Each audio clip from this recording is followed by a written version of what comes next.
Hai, Assalamualaikum. Bertemu lagi kita di dalam kisah-kisah seram. Kisah seram aku kali ini adalah sebuah kisah di mana kisah ini berlaku di antara pengalaman yang pernah aku alami. Sebelum aku meneruskan kisah seram ini, jangan lupa kepada anda yang belum subscribe, silakan subscribe, share, like dan juga komen supaya aku lebih bersemangat untuk meneruskan konten dalam cerita-cerita seram.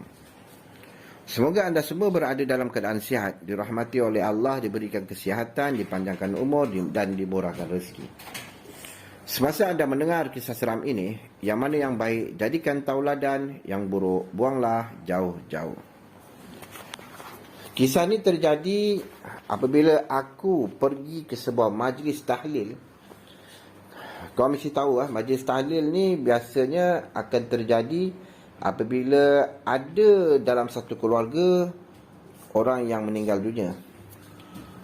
Jadi biasanya majlis tahlil ni akan dilakukan malam selepas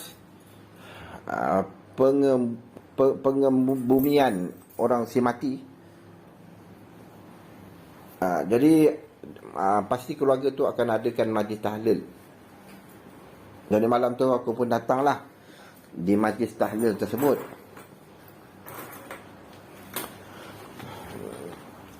Selepas kami semua baca Yasin yang dianjurkan oleh tuan rumah tersebut, jadi kami pun dihidangkan dengan berbagai-bagai aneka makanan.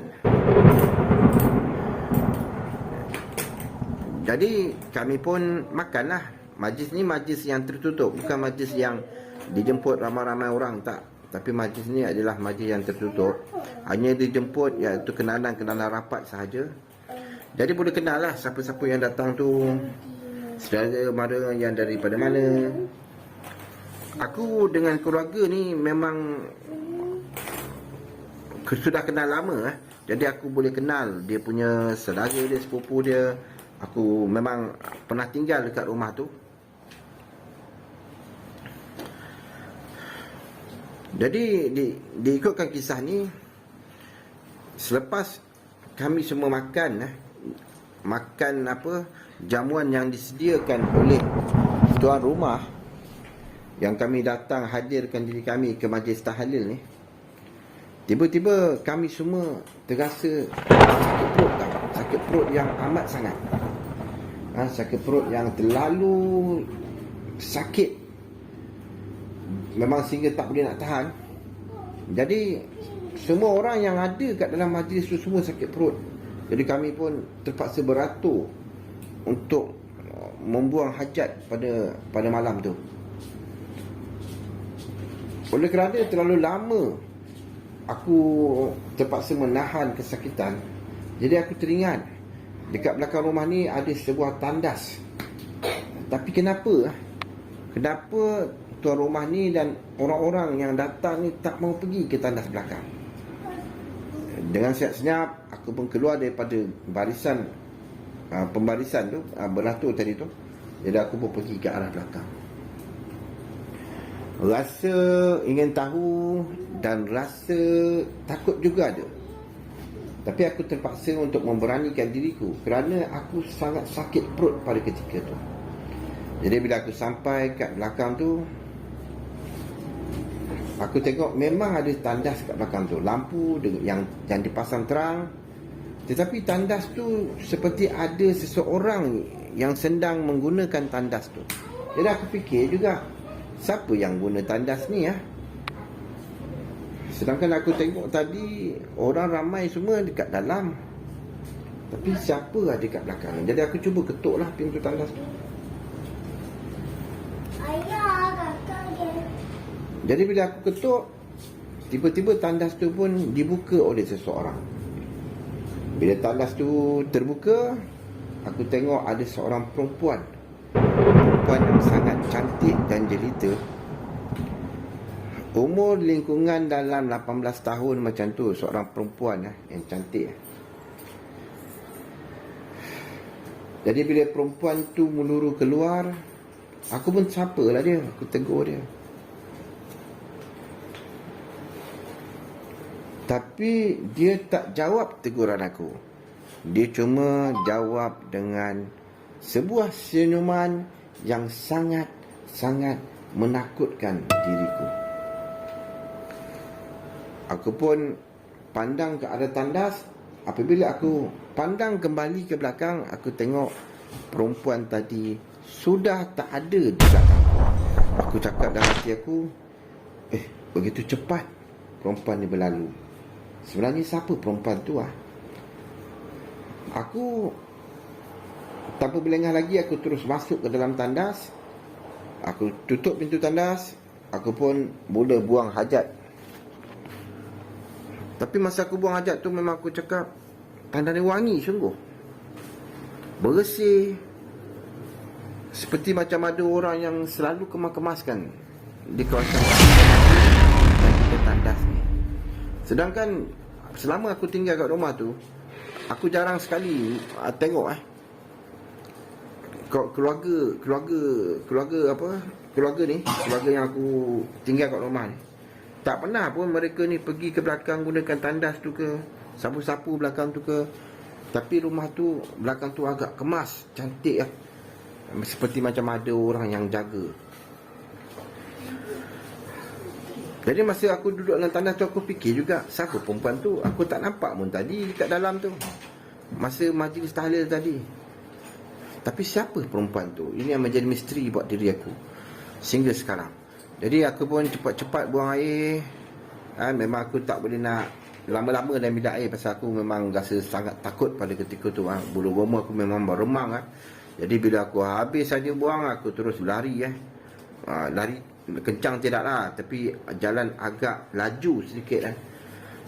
Terus masuk ke dalam rumah. Aku pun jumpa salah seorang ahli keluarga yang ada dalam rumah tu. Aku tegur lah, kata, tadi kan, aku tak tahan sakit perut. Memang aku tunggu korang memang lama beratur kat dalam rumah ni. Jadi bila aku tak tahan tu, kau pergi dah tandas belakang tu. Kau pergi tandas belakang? Kenapa kau pergi tandas belakang? Kan aku cakap jangan pergi tandas belakang tu. Aku dah tak tahan. Jadi aku pun tak fikir apa-apa. Aku fikir sebab kau tak bagi pergi, mungkin ada tandas tu tak ada lampu ke, kotor ke, tak digunakan ke. Tapi bila aku pergi tandas tu, aku tengok tandas tu okey je. Lampu ada, bersih, wangi. Tapi yang aku nak cakap dengan kau ni, ada perempuan lah keluar daripada tandas tu. Kau tahu perempuan tu macam mana? Perempuan tu pakai baju kebaya macam puteri raja kau tu. Baju kebaya yang nampak agak mahal harga dia warna putih pula tu. Lepas tu pakai selendang pun ada sanggul lagi, warna putih. Cantik lah. Perempuan tu pun cantik. Kira sudah macam muka kau sikit, tapi aku tengok dia lagi cantik pada kau lah. Kan aku dah cakap dengan kau. Yati pun terus potong cakap aku tahu. Dia kata, kan aku dah cakap kau jangan pergi, kenapa kau pergi? Aku dah cakap dengan kau jangan pergi, tapi kau pergi juga tandas tu. Sorry lah. Pasal aku memang tak tahan. Tapi kan, bila aku toleh ke arah tandas, aku pusing kembali ke belakang. Aku tak nampak dah perempuan tu pergi mana.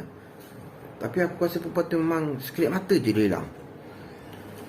Kau tahu tak siapa perempuan tu? Dan apa kena-mengena tandas tu? Kenapa kau larang tak bagi pergi? Jadi Yati pun cerita kat aku. Dia kata, kalau kau nak tahu kenapa kita orang larang kau pergi tandas tu, kalau kau nak tahu, belakang tu kampung orang Bunian. Sebab itulah kami adik-beradik pun tak pergi ke tempat tu. Jarang sekali lah kami nak pergi ke belakang tu. Memang banyak gangguan-gangguan yang berlaku dekat situ. Tapi mujurlah, alhamdulillah, aku hanya terkena gangguan jumpa perempuan tu je. Dan senyuman dia sangat menakutkan aku, sehingga ke hari ni aku tak nak lupakan. Dan aku asyik tertanya-tanya siapa perempuan tu, kenapa dia muncul dekat depan aku. Dan perasaan seram tu pun masih ada lagi dekat diri aku. Aku bukanlah seorang penakut, tetapi Kalau aku takut, aku tak pergi tandas tu. Walaupun dah dilarang berkali-kali.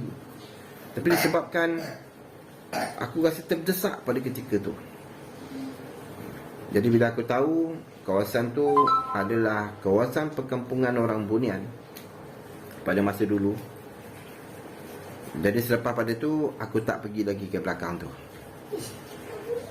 Tapi pada satu hari tu, mak kepada Yati ni, dia suruh aku bersihkan belakang rumah tu tau. Dia suruh aku mesin rumput, potong pokok-pokok tu, dia suruh kemaskan hutan.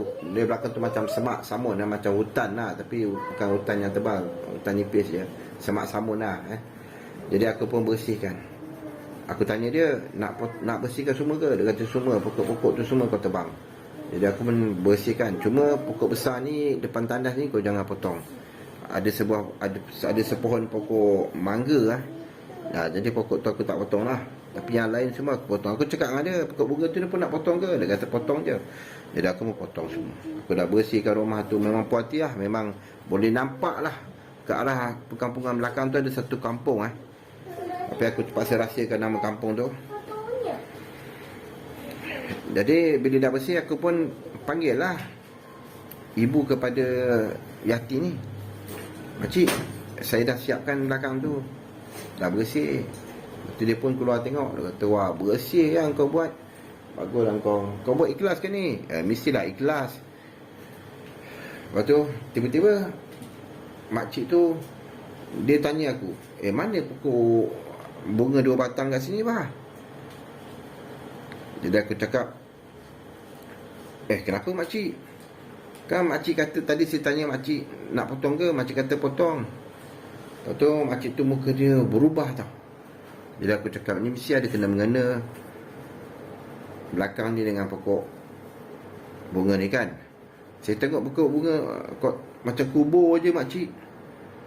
Dia kata, jangan cakap macam tu. Dah jom ikut makcik pergi je dalam. Nanti makcik baca air Kau duduk. Jadi aku pun ikut lah. Aku pun duduk dalam kat ruang tamu tu. Jadi makcik tu pun datang bawa air. Sambil-sambil minum tu, aku tanya lagi. Makcik cerita dengan saya, sebenarnya apa yang terjadi dekat kawasan ni. Jadi makcik tu pun cerita kat aku apa yang pernah berlaku dekat kawasan rumah dia.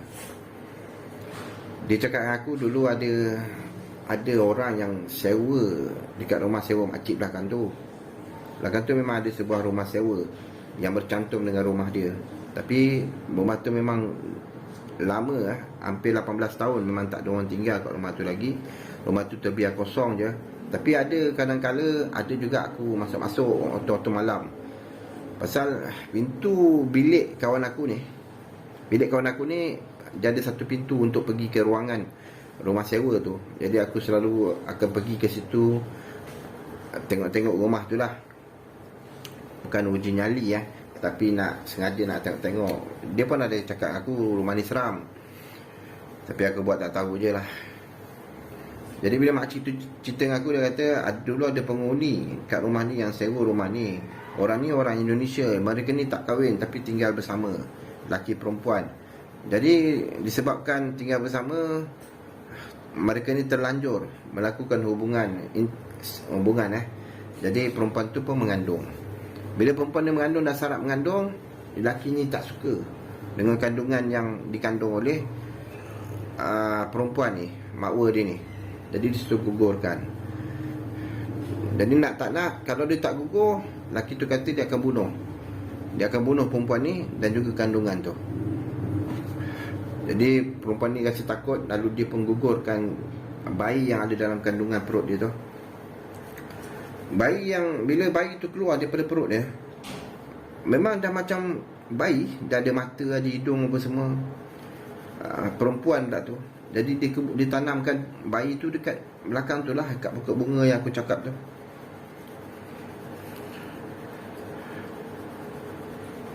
Jadi aku pun tak faham apa kaitan perempuan yang aku jumpa malam tu dengan kisah yang dikisahkan oleh makcik ni. Pasal dia tak mau cerita panjang lebar, dan hanya sekadar cerita dia spontan saja. Jadi inilah pengalaman seram yang aku alami sendiri Kalau anda suka dengan kisah seram ini, jangan lupa terus support aku.